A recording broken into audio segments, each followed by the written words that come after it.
एक मौलवी है सोशल मीडिया ते कायदे आज़म वाली टोपी रखी वड्डी सारी तो जनाब आए दिन सोशल मीडिया ते कट्टा खोल के बैठा होंगे उन्होंने होर कोई मसला आउंदा ही नहीं आए दिन हुण उन्हें काम की फड़िया हुण मंडियां च पहुंचा होंदा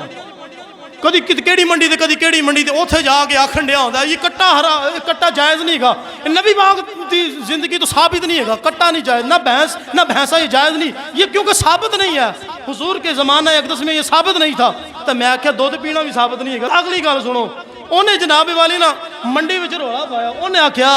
कि जनाब ये जायज़ नहीं है। एक बंदा जरा है ना कोई व्यापारी सी बेचारा खड़ा सी उन्हें आख्या मौलवी तू झूठ बोलना पे उन्हें आख्या सानू पता है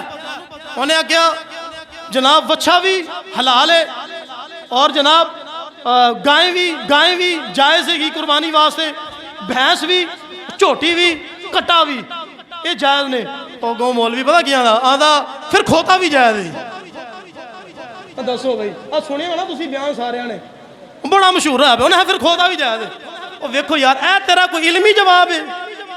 वो जाना इलमी किताबी असी बड़े इलम वाले असी बड़े सिर्फ कुरान हदीस नूं फॉलो करने वाले हाँ तेरे अंदर इन्नी अकल नहीं हैगी इन्ना तेरा दिमाग घाह चरण टुर गया है कि तेनों इन्ना नहीं पता हैगा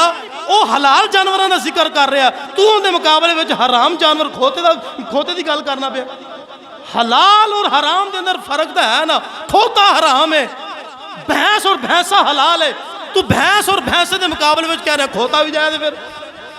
इनका मतलब ये होया कि भैंस और खोते में कोई फर्क नहीं है मैंने लगता वो अकलों भी खोता है। यकीन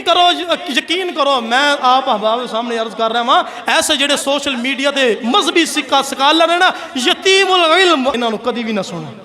ना सुनो मेरी आज जाना रिक्वेस्ट है इन्हों कभी भी ना सुनो किस तरह के नमूने सोशल मीडिया से आके लोगों को गुमराह कर रहे हैं और लोगों के अंदर उम्मत के अंदर तजाद पैदा कर रहे हैं।